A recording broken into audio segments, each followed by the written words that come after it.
Thank you for joining me for another episode of the Nursing Strategies for Success podcast with this week's guest, Alexandria Jones Patton. Alexandria is a registered nurse and health writer. She has worked in street medicine serving populations experiencing homelessness in Skid Row, Los Angeles, as well as in cardiovascular care in the hospital setting. Alexandria received a PhD in nursing from the University of California, Irvine. She has also earned a master's degree in both nursing and business administration, and she's working as a postdoctoral research fellow at Columbia University in New York City, focusing on cardiovascular disease risk research among minority populations. In her spare time, she's building a freelance writing business and showing other nurses how they can do the same. So let's welcome Alexandria to the show. Welcome to the Nursing Strategies for Success podcast, brought to you by The Nurse Speak, a show where we rally some of our nation's greatest nurse leaders, educators, experts, and advocates to tackle some of our greatest challenges that the nursing profession faces. My name is Damian Jenkins, and I'm your host for this show. So sit back, relax, and get ready to learn that nurses can do anything.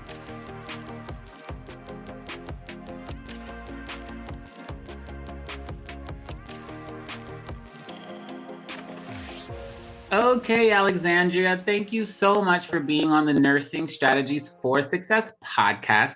Why don't you take a moment to introduce yourself for the listeners, let them know a little bit about yourself, where you started in nursing, and where you are today. Hi, Damian. Thank you so much for having me. So my name is Alexandria Jones Patton. I have been a registered nurse. Some people still call me a baby nurse because I've only been a nurse since 2017, which I find hilarious. I thought that once I exited the 5-year mark, right, I was no longer a baby, but someone called me that not too long ago. I wouldn't classify that as baby. I would say, maybe adolescent. 10 years is usually when people are like, okay, you're well seasoned, right? However, in 5 years, I know from experience, you can learn a great deal and also be an amazing nurse at that mark. So I'm sure you have I lots hope of so. experiences. So tell us about that. I hope so. Thank you. So I became a nurse in 2017. I worked a really busy telemetry unit. That's where I started. Cardiovascular health is my baby, my love. Love everything about the heart. Mine And too. oh, yay. A lot of, And then I ran. Go ahead. I was saying I have a lot of cardiac experience. I started almost the same spot you did. Yep. Awesome. Awesome. I did that for about 3 years. And then I transitioned out of the direct patient care Mm-hmm. realm, if you will. 2020 COVID hit. And I think that was kind of the point where I was forced to pivot. I was one of those nurses who kind of knew as I was going through nursing school that the floor is a great place to start, but it wasn't where I was going to finish. And I want to be sure that I say this because I know a lot of people are concerned about nurses wanting to leave the bedside. I absolutely think that we need nurses at the bedside. But one of the problems that I had to go through was really, what is my niche? Where do I belong in nursing, not just the bedside? So around 2020, I was in the middle of my PhD studies and I still couldn't figure out exactly what I was supposed to be doing. Yeah. And I kept saying, okay, I'm missing patient education. That is the one thing that's just really, really, really bothering me. I had taken on a couple of different public health roles. I was in California at the time, and we had, a lot of funding for COVID relief and COVID nursing. And there was no shortage of jobs. So I was still in a patient facing type of environment, but nothing to the level of bedside.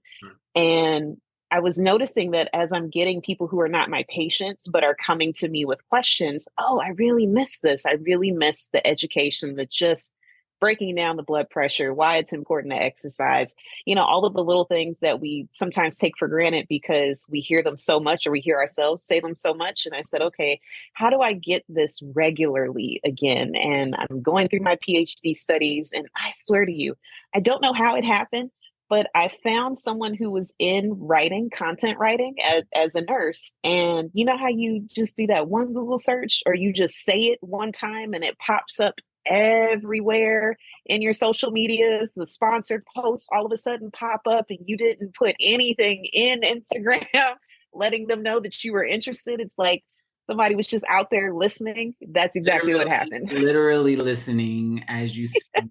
All of the devices connected to the internet are listening. That is a fact. So Oh my goodness. that's how they introduce you. So it's like, oh, she's interested in this, so let's show her what's out there, right?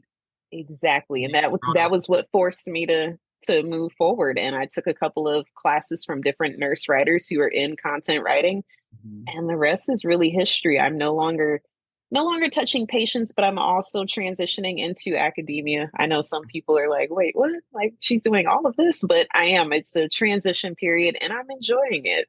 I Yeah. really am. Yeah, imagine if you were still picking up, even on a very part-time basis, like maybe once or twice a shift, having to still go into the clinical space and deal with the stresses of this clinical space, plus Yes. your studies, plus doing your writing. Yes. I have a lot of experience in writing as a Awesome. profession, and it's a tremendous time beast. Like it takes a lot of time to Yes. write. Yeah, Yes, we it have a lot of does. tools nowadays that can help us write quickly. Mm-hmm. That doesn't take away the authorship. It doesn't take away the academic or professional Mm-hmm. integrity of making sure that it's our voice, it's our, work, and we're not stealing from others, because we can't be so sure that some of these tools aren't stealing from others. Exactly. So, Exactly. yes, it's a great space to be in. But a lot of people probably think writing, oh, that's easy. I could do that. Right. And you probably learned a few things along the way that, okay, it's not as easy as I thought, but it's Yes. lucrative. You're making money, Yeah. Yeah. steady, because someone always needs content. Right. Yes. And Yes. depending on your market, right, depending on who you're writing to, will dictate how fast those sales happen, right? Um, Exactly. so it sounds like you identified your problem. Your problem really wasn't a plague on nursing per se, like some of my Right. would speak on. More or less, you just weren't finding your groove. You didn't find what you jived with uh, Yes. throughout your early journeys, and then having that passion for health teaching. Now you're like, hey, I can take my knowledge as a nurse, Hmm. put it into a daily or weekly activity that allows me to still use my nursing knowledge, still help people, but I'm aligned with what I like to do, and that's writing. So that's amazing. Yes. Yes, thank you. I love the way you put that too, because it's true. Like, we are trained to go to the bedside, but there are nurses doing everything. Like, we really don't think about the fact that we have two terminal degrees. We don't think about the fact that nurses are in health policy, they're in public health, we are everywhere. We are literally everywhere. And unfortunately, I don't think that the school system, sometimes we don't always give them a fair shake. It's really hard to also allow people to explore all of these different avenues that you can go into as a nurse. And it is critical that you start, you know, clinical acute care, especially if you do intend to continue to touch patients. And even when you do decide, okay, I'm no longer doing that, you have to come with some type of experience that the next person isn't coming with, so that when you do step into that business role or that health policy role, you've got something to contribute there that the rest of the people on the team just simply cannot. Absolutely. And I think it's so important, again, to go back to, we don't give schools enough credit, because you say you're transitioning into academia.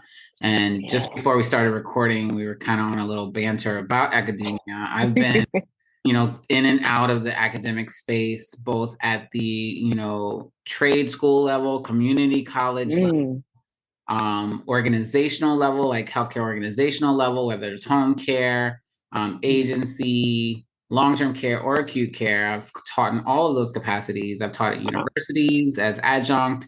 So I really kind of had a fair share. And I've really taught every program in nursing except for Awesome. doctorate studies, because I don't have a doctorate. So I haven't taught any doctorate level classes. I have done guest speaking at, doctorate programs, but never really taught as a professor. However, with that being said, schools are starting to catch on, and they are starting to incorporate entrepreneurship into some of their Good, programs. They are good. starting to speak to the possibilities that nurses have beyond the bedside. Good. However, we have to remember our history and how lessons and curriculum was designed over time regarding nursing education. And truly, the education changed based on the needs of our society at large. So Mm, initially, it was very community focused, right? mm, Before the big hospitals and the specialty surgical centers and the high level acute care services that we offer nowadays, before all of that, it was community based. We taught nurses how to go into people's homes or take care of right. them in senior centers and keep them healthy or manage their disease processes so they can have some form of a normalcy with what they're dealing with. And Right. then the hospital started popping up. So then Yep. nursing curriculum changed to focus mainly on bedside acute care nursing with very minimal focus on long-term care and very minimal focus on home health, very minimal focus on community health, and absolutely zero focus on nurses creating their own patient care services. Right. Right. So, as we know, when we look back in history, things change. They change often. Sometimes we do a little bit of a backward step, which I feel like we've done in recent years, kind of gone backwards a little bit with just Mm, general professional integrity as a whole. I wouldn't say, mm, one area is better than the other. Hospitals, long-term mhm. care, home care, New York versus LA. I don't think any of that really matters. I think it's just a holistic kind of maybe it was a pandemic, maybe it was agency nursing that kind of created this weird dichotomy. But a lot of nurses don't want to be nurses anymore.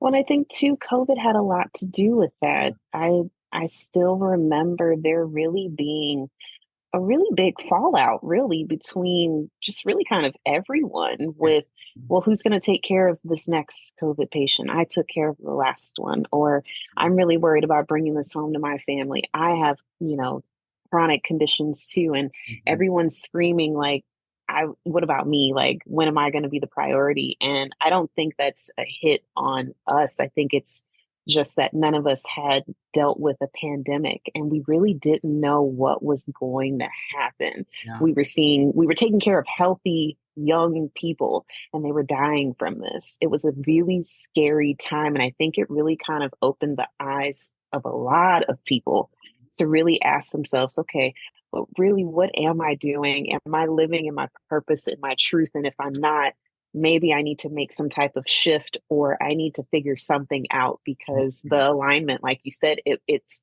off.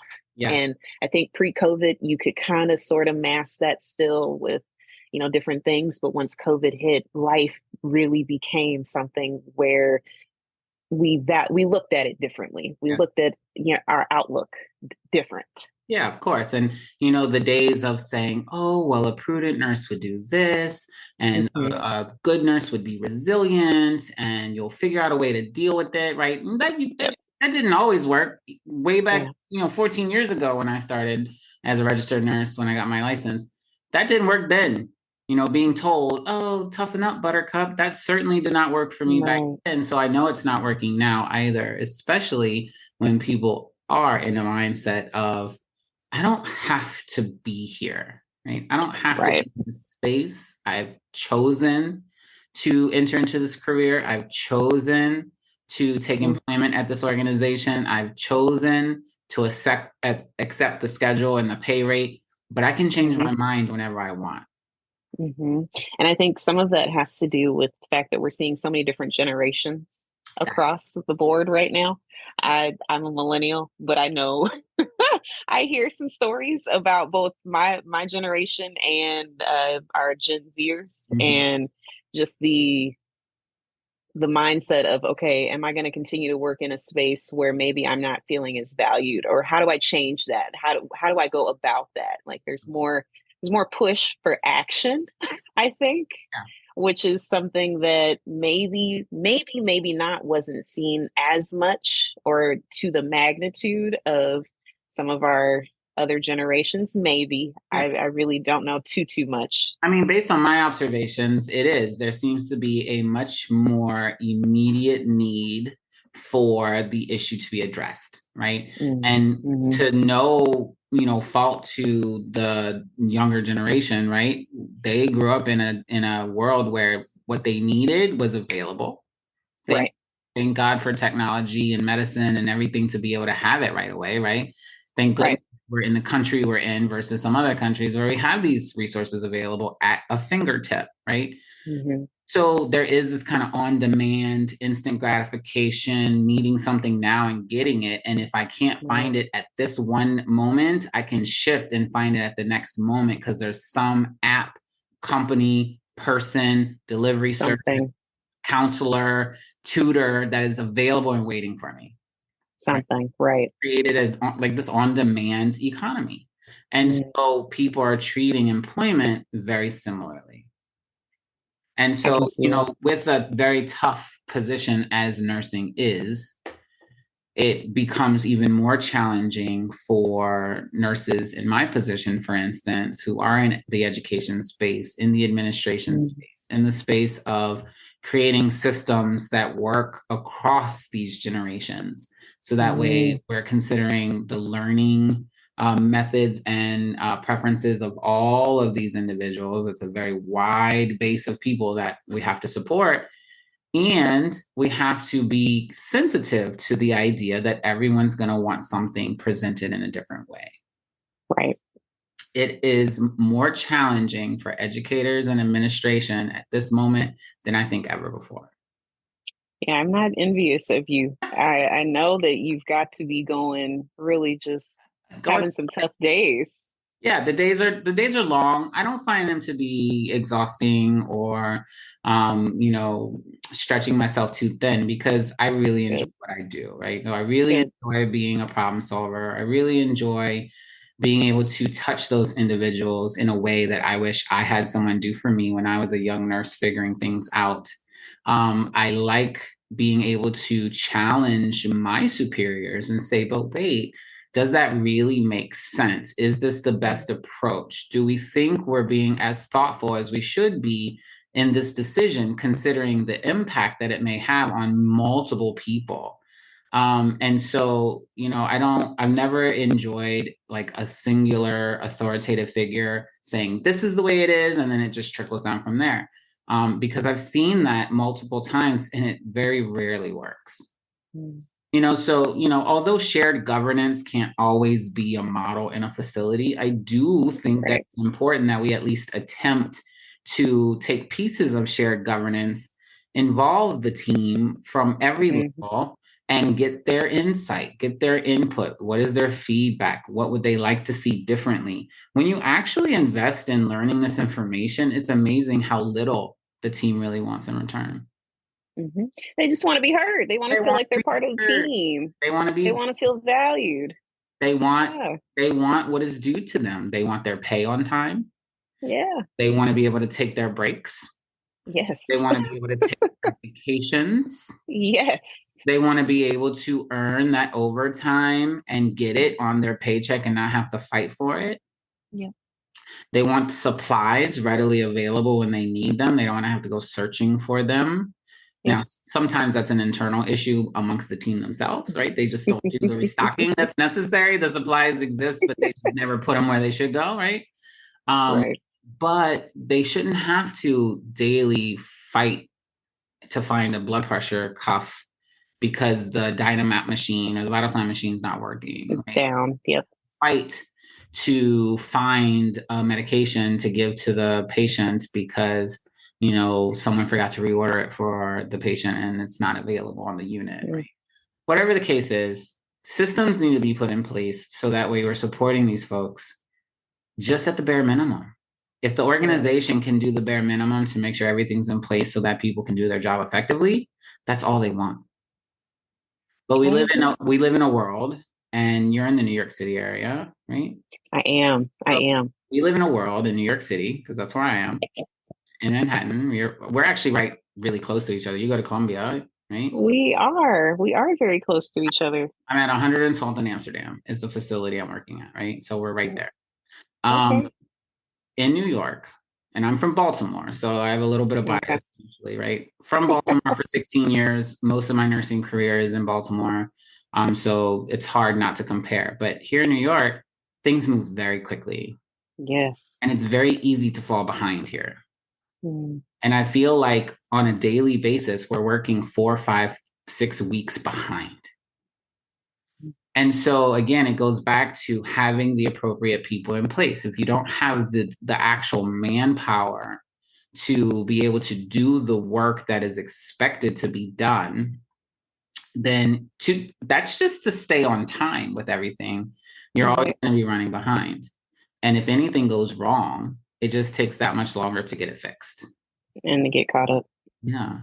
Vendors, if you've ever had to hire a contractor or get vendors out to a building or even your home to just fix something, weeks and weeks and weeks booked ahead. It takes forever to get things done because there's just Right. so much that needs to be done in such a fast-paced place. We have a lot of patients to care for, a lot of Right. staff to govern, a lot of hands in the pot. A lot of people want theirs right now. And Hmm. so if you have a supportive team, as we were discussing before, if you have a supportive team that allows you to put these systems in place, and it may not happen overnight, many of these things might take months to even years to fully realize. But if you have a dedicated team that want to use their skills to get to that vision, and the organization supports that vision by creating a realistic budget to attain that, maybe even through grant writing, which I think a lot of organizations are not tapping into that potential. They're not even trying to grant write.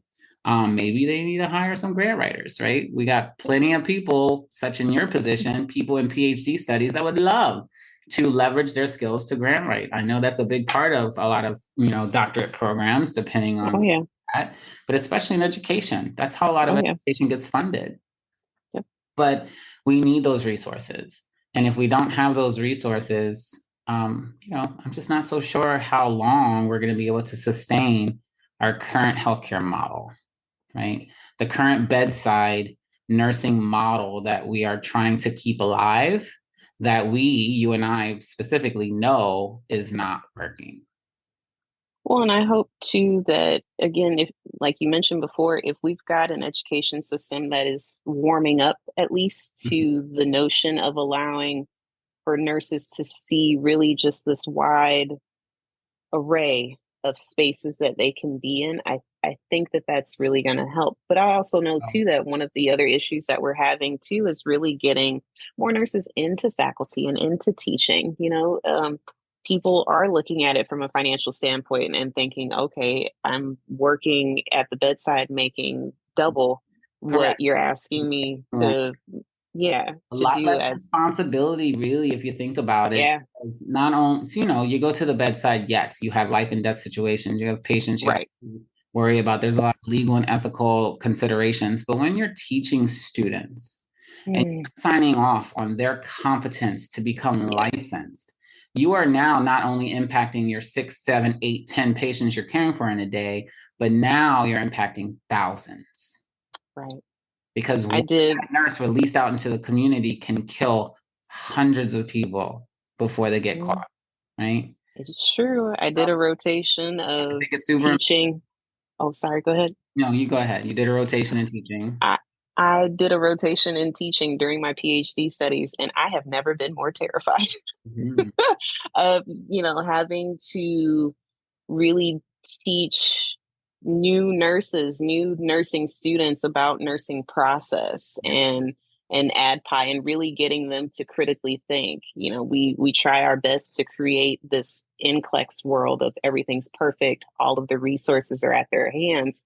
But then what happens when they get out and maybe they're at a community hospital? I was grown out of community hospitals. I've never worked in these larger healthcare systems. So I am very used to, and I was fortunate enough to go through a new grad program. I'm very used to having fewer resources, but I'm also used to that community setting Sure. where my nurses, they never let me fail. Yeah. And they never let me be without. Right. There was always someone watching, even if I didn't know that they were watching. Right. I think that's also, again, part of the busyness of everything is that I think fundamentally most of us still have our heart in it. We want to do the right thing, but sometimes just being so overwhelmed with tasks and deadlines and do this now and regulations, because let's be honest, the regulations do make nursing even more complicated. It seems like Mm-hmm. every year the state and governments just keep adding more and more and more and more things that facilities can be charged for, which then it becomes a financial crisis, right? And so if the facilities are facing millions of dollars of losses because nurses aren't labeling medications, it's just adding one more task that the nurse has to do in addition to juggling priorities of patients not falling, patients getting the correct medications, patients getting correct CPR if they code, right? So it's a Mm-hmm. lot of just a lot of tedious administrative things that are placed on nurses' shoulders, which actually take them away from being nurses. And I Right. think that overwhelm is what's causing the largest part of nurse burnout and compassion fatigue. It's because they don't actually get the moments to be good nurses because they're just inundated with tasks that honestly, you could pay someone minimum wage to do those things. They don't get the chance to breathe. Yeah, you can have unit And clerks that don't make, maybe brand new, straight out of high school unit clerks where $25 an hour is a great salary for them to get started in their career. They could be labeling medication vials. They could be organizing carts and doing certain documentation that the nurse just has to put their signature on. There's so many things, so many different ways we can allocate resources where we don't necessarily need a licensed nurse to do those tasks so that the nurses can actually focus on the nursing skills. and those assistants can always be the next round of nurses, Absolutely. right? We're always, Exactly. yeah, there's so much conversation too around, not just the nursing shortage, but also how few spots there are in these programs. Well, having someone who's already been around a clinical setting to really kind of get their feet wet and understand if this is something that they really want to do, that's also really helpful and may end up lowering that turnover rate, that first year running away from the nursing field altogether rates, right? Yep.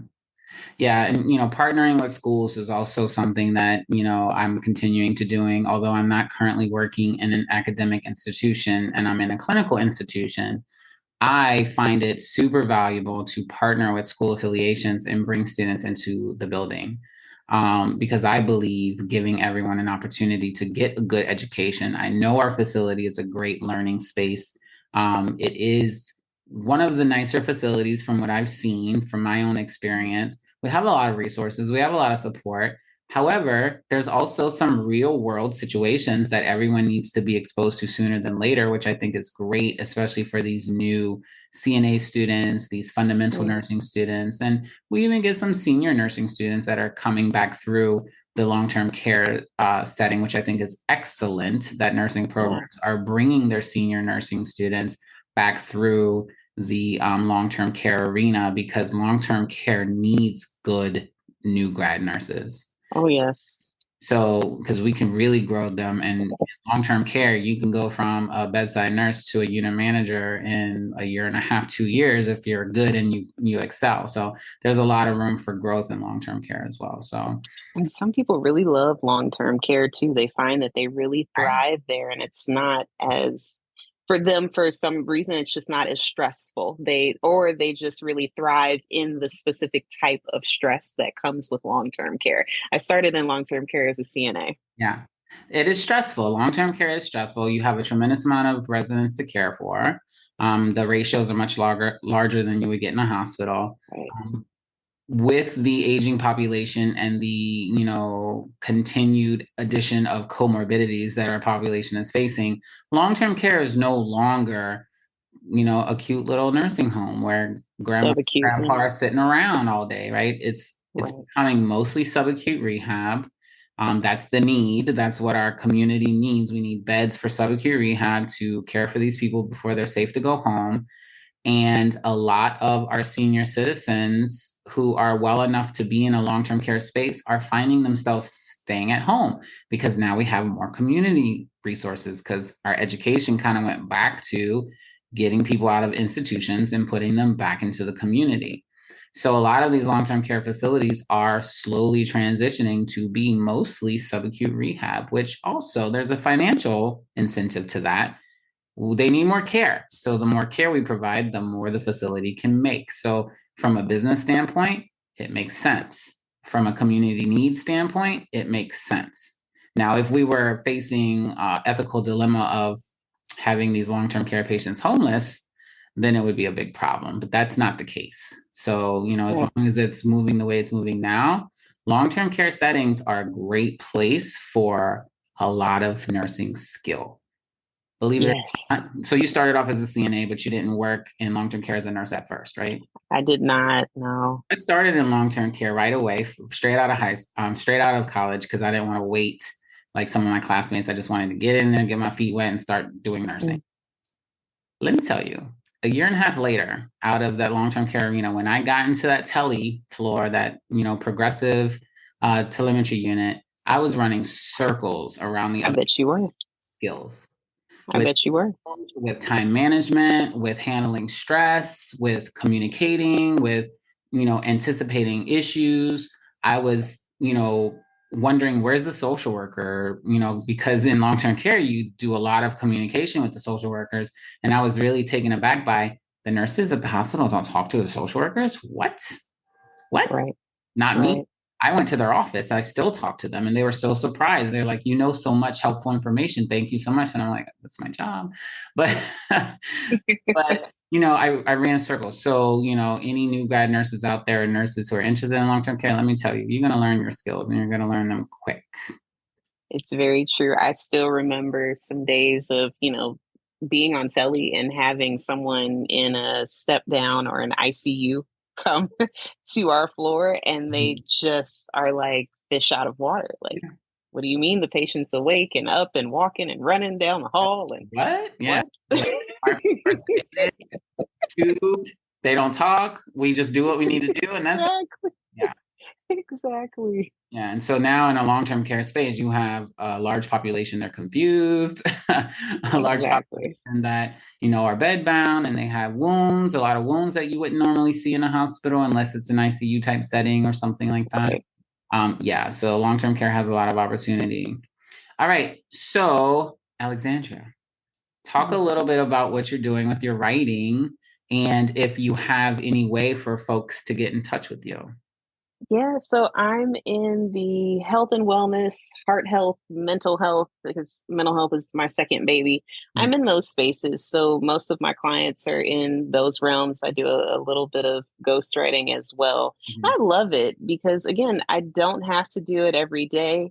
Right. The more you write, the faster you get. And back to one of the points that you made earlier about writing, it can be a daily thing, especially in the beginning when you're trying to generate those ideas Right. and you're trying to get the pitch together. Or if you're grant writing, you're trying to make your point, prove a case, whatever. Mm-hmm. But it gets so much easier to the point where you don't have to do it every day. Like I've spent much of this week just looking for ideas, what's in the news, what's going on, so I can create my next round of pitches for people for next week. I love it. It doesn't take me nearly as much time as it used to. It's something that I can do from home. I don't have to leave. It's awesome. Nice. And yes, people can find me. I'm on pretty much all socials. LinkedIn, YouTube. I started making some YouTube content as well as some blogs on my personal site. So for anybody who might be interested in knowing more about how to get into content writing as a nurse, you can find me on YouTube at Millennial Nursepreneur. My personal website or my business website is authoredbyajp.org. I have a weekly blog and I'm really just talking through some of the things that I kind of brushed over, I think, as I was getting started and going through those courses. I'm one of those people, I'm a lifelong learner. I just kind of move. And I have to go back and say, okay, well, what have I missed? Right. Why am I not landing this pitch? Why am I not getting this next client? So I started creating content around that for people who are just interested in knowing more about how to get started and really where to spend their time in the beginning. Awesome. Well, that's amazing. So off the top of your head, what are some nurse writers out there that you've kind of mentored, with, worked with in the past? Because I know quite a few myself. We might have a network that is intertwined. Can you drop So some names? So I did my first course with Elizabeth Haynes, who's Mm, awesome. And then I did my second course with Janine Kelbeck. I hope I say her name right because I yeah. always look at her name and I'm like, wait, is that it? And I really haven't had the chance to work with too many other nurse writers who have their own course. I know that there are some out there. Yeah. I see people on LinkedIn and it's like, hey, I'm here too. Hey, Yeah. everybody. And You it's know, really good to connect with all of them. So yeah, keep building that network. Janine and I work together. I've been on her podcast. She's been on my podcast. And so the reason why I mentioned the network is because are you a member of the National Nurses in Business Association? yes. So I actually went last year, and me being the introvert that I am, I came by myself and I really just was so afraid to talk to so many different people. I think I might have talked to 3 to 5 people in that 2 day spiel that I was there. Did you see me in passing by chance? Do you remember I seeing me? don't think I did. I don't I think was there. so. I go every year. I've been going since 2017. I've been on Awesome. stage 3 times and did my own Wow. talking. Not last year, but the year before, I was on the main stage in Vegas, which was really nice.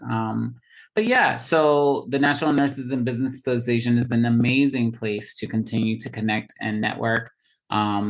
Even though you didn't talk to too many people, I'm sure you found it extremely valuable. You probably learned I something. did. It is an opportunity for you to break out of that introverted state, I'm right? working on it. So if you're going again in July, which is going to be in Orlando this year. I'm going to be there. So look for me to Awesome. go. I'll connect with you. I'll be your security blanket if you need Oh, one. I appreciate you. Right. And then I'll introduce you to a lot of the people there that are just going to open up your entire world because I've become very friendly with everyone. And so even the people who put together the organization, the people that we initially are starstruck by, like just in awe, how have they accomplished all these things as a nurse? I've become friends with all of them, which is really, really cool. It's really cool. That is cool. Yeah. So, That's Kim so awesome. Carlson, Donna and Michelle Podlesny, the president, and, just all of them, Stella, all of them are just so amazing. Renee, Dr. Renee Thompson, they're all really amazing, super supportive, lots of amazing resources to just make nursing better, just in general. Oh, Well, that's amazing. some of it's clinical, some of it's education, some of it's inspirational, some of it's coaching, some of it's entrepreneurship. There's so many avenues that we can support our own tribe. And I think an MBA is excellent at creating that nursing tribe. Honestly, if it weren't for entrepreneurship and education, I probably would have left the profession early. Oh, wow. Well, I'm glad that you found your tribe. I'm looking. So that's awesome. I think I think there's a lot of potential there for you. Writing is tremendously important, and I've even done so. The main stage presentation I did 2 years ago was literally about how to create a successful educational business based on your nursing skill set. Awesome. Is there a recording? I'm going to go find this. It might be recorded. Okay. Typically, they have us do an initial voiceover just in case something happens and the conference gets canceled, so they could still have an online audience. It might be in the NNBA website store now. Okay. Yeah, so usually they'll try to put the recordings there, but I know for sure I have a branding one that's there. But yeah, so awesome. Awesome. Well, I hope to see you. I don't know if you made any plans to go this year, but I hope to see you if you do go. I'm actually planning a wedding this year, so we shall see. Or yay! So let me tell you, planning weddings are so much fun. A If little you stressful and no, expensive. stop. If you find yourself stressed over your wedding, you're not doing it right. Oh, okay. Good to know. Truly. Let me give you some wisdom. You and your partner should make it as convenient and as your touch as possible. Don't worry about anyone else. Mm. Don't try to accommodate the preferences and the likes and the wants and the don'ts from everyone else. You choose the location that's convenient for you. You choose the setup that represents your style most. When you put your own stamp on it, everyone will rave about your wedding. Don't feel like you Oh, have to, thank you. stick to some kind of traditional norm, because oftentimes tradition can be very rigid and very, stressful. Like you said, you got to get this, you got to do that, you got to do this, blah, blah, blah. It's a competition, and it shouldn't be. This is a celebration of love. This isn't about It is. stress. There's other things in I life we should agree. stress about, not the day that we're joining, in union. So that's what me and It's my true. did. We started fighting when we were trying to accommodate and do other things, and I said, nope, let's make it us. And it still is one of the best weddings everyone talks about. So that could be for you Oh, too. that's awesome.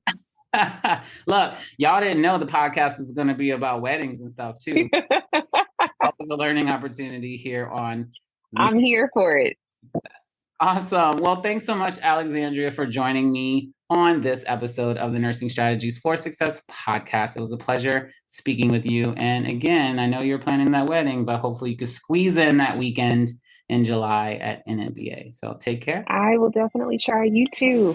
All right. Talk to you later. Bye-bye. Bye. And that concludes episode 1 of season 4 of the Nursing Strategies for Success podcast with this week's guest, Alexandria Jones Patton. We hope that everything we shared for you in this episode will help you realize that you can leverage your nursing knowledge and passion to find alignment and career satisfaction within the nursing profession. As always, if you have any questions about anything that we've shared in today's episode, feel free to visit thenursespeak.com/contact and get in touch with me. I would love to have a conversation with you. All of the ways to connect with Alexandria will be in the show notes of this episode. And as always, until next episode, take care, be well, and remember that nurses can do anything.